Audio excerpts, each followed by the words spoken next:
Corona के बाद से दुनिया भर के देशों ने चीन के खिलाफ एक्शन लिया, जिसमें उसके साथ आर्थिक संबंधों को कम करने से लेकर हुआवे जैसी बड़ी दिग्गज कंपनियों का बहिष्कार शामिल था। परंतु मौजूदा स्थिति को देखा जाए तो वो ट्रेलर था। चीन के बुरे दिन तो अब शुरू होने जा रहे हैं। अमेरिका ने जमीनी स्तर पर चीन के खिलाफ कार्रवाई शुरू कर दी है, चाहे वो भारत के साथ BECA जैसे महत्वपूर्ण समझौतों पर हस्ताक्षर करना हो, या चीन के खिलाफ इंडो पैसिफिक में अपने कोस्ट गार्ड को भेजना हो, या फिर सेनकाकू पर जापान के साथ सेना को भेजने की तैयारी करना ही हो।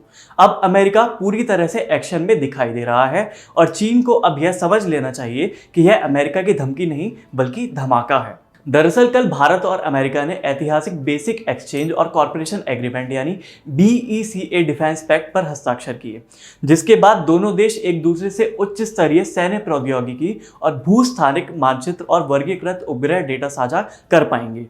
इस समझौते के बाद प्रेस को संबोधित करते हुए अमेरिकी विदेश मंत्री माइक पॉम्पियो ने कहा कि आज हम वॉर मेमोरियल गए थे। हमने उन वीर जवानों को श्रद्धांजलि दी जिन्होंने भारत के लिए अपनी जान दी, जिसमें वो 20 जवान भी शामिल हैं जिन्हें गलवान में चीन ने मारा था। भारत अपनी अखंडता के लिए खतरों से लड़ रहा है और हम भारत के साथ खड़े हैं।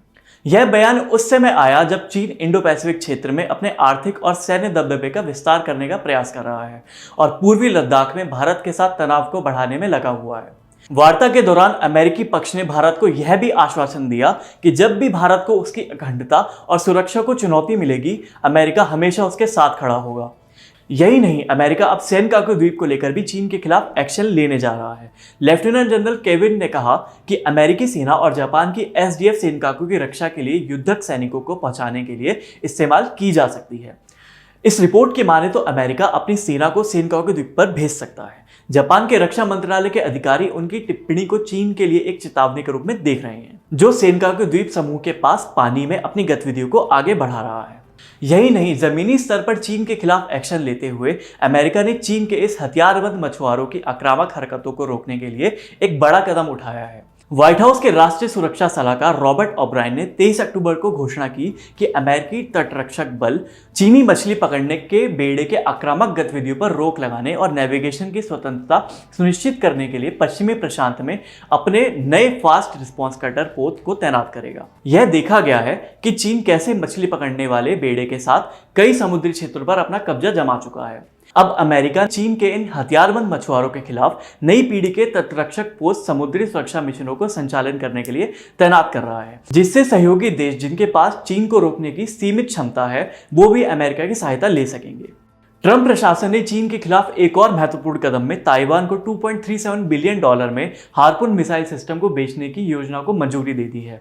अमेरिका कई वर्षों से ताइवान को चीन के खिलाफ मजबूत बना रहा है, लेकिन इस मिसाइल के बाद से ताइवान की ताकत और बढ़ जाएगी। अमेरिका यह समझता है कि इंडो पैसिफिक क्षेत्र की सुरक्षा और स्थिरता के लिए ताइवान रणनीतिक रूप से बेहद महत्वपूर्ण है। चीन ने अपनी मीडिया के जरिए अमेरिका के खिलाफ कई देशों को भड़काकर अपने पक्ष में करने की कोशिश की, लेकिन वह सफल नहीं हुआ। अमेरिका ने अब जिस तरह से एक के बाद एक कई कदम जमीनी स्तर पर उठाना शुरू किया है, उससे अब यह स्पष्ट हो गया है कि वह चीन के साथ युद्ध की तैयारी कर चुका है। अमेरिका चीन की तरह खोखली धमकी नहीं दे रहा है, बल्कि एक्शन भी ले रहा है, जिसका उत्तर चीन के पास नहीं है।